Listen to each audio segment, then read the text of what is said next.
Hey guys, so welcome to the Fullstack Web Development course part 1. So today would just be a very light introduction to HTML, CSS and JavaScript and check out how websites actually work with the help of HTML, CSS and JavaScript on a very high level. So let's just get started. So what is a website? It is a combination of HTML, CSS and JavaScript. And we'll actually be learning how to use this exact combination effectively. Every time the term web development pops up, these three names always come up: HTML, CSS, and JavaScript. So what are these? What is HTML? What is CSS? What is JavaScript? Some of you might already have an idea what these three are, but for those who don't, let me simplify it down for you guys. HTML is the skeleton, CSS is the beauty, and JavaScript is the brain. Now what do I mean by that? So HTML is used for creating a skeletal structure of the whole website. Alright, so all the elements that the website is going to contain, that is all the buttons, all the elements, all the boxes, and all the images, all the input fields, that is where you can input your name, where you can upload a file, something along those lines. And CSS is actually used to style everything, such as what a box is going to look like. Is it going to have a border? Is it going to have a border radius? What color is going to be the box? And if we talk about JavaScript, JavaScript is actually the brain. It is used to manipulate anything and everything that the website contains. Without JavaScript, a website is just a static magazine page and nothing more.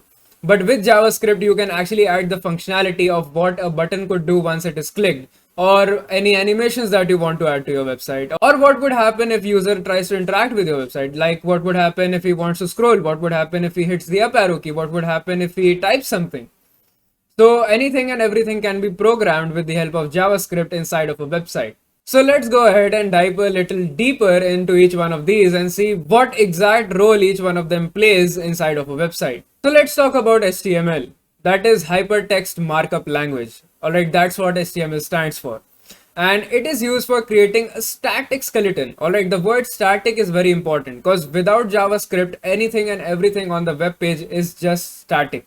Alright, nothing is dynamic without JavaScript because simply the web page would have zero functionality. Now on the other hand, if we talk about CSS, which stands for Cascading Style Sheets, well, these are the sheets in which you can specifically target elements in the HTML and style each element accordingly. So you can basically give them IDs, classes, and target a certain set of CSS that's going to be applied to that particular HTML element. So CSS is basically used to make websites look beautiful. And I think it has happened to everyone that sometimes you open a particular website and the CSS is so good that is once you land on the home page, there are animations, the colors complement each other, and the UI UX is just to the point.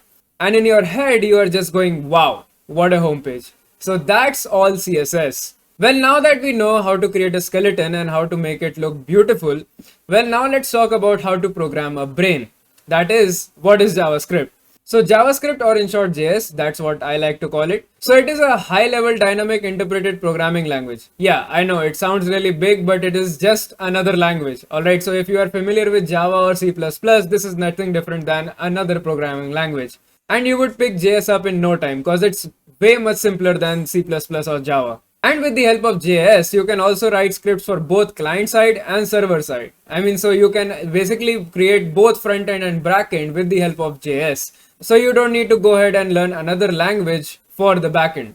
So if you just learn HTML, CSS and JavaScript and apply it effectively, so you are basically a full stack web developer. Alright, so now we know what HTML, CSS and JavaScript have their respective roles in a particular website. So if you are starting your full stack journey by just directly jumping from learning a single language or two languages, say C++ or Java, so chances are that you don't know an actual IDE.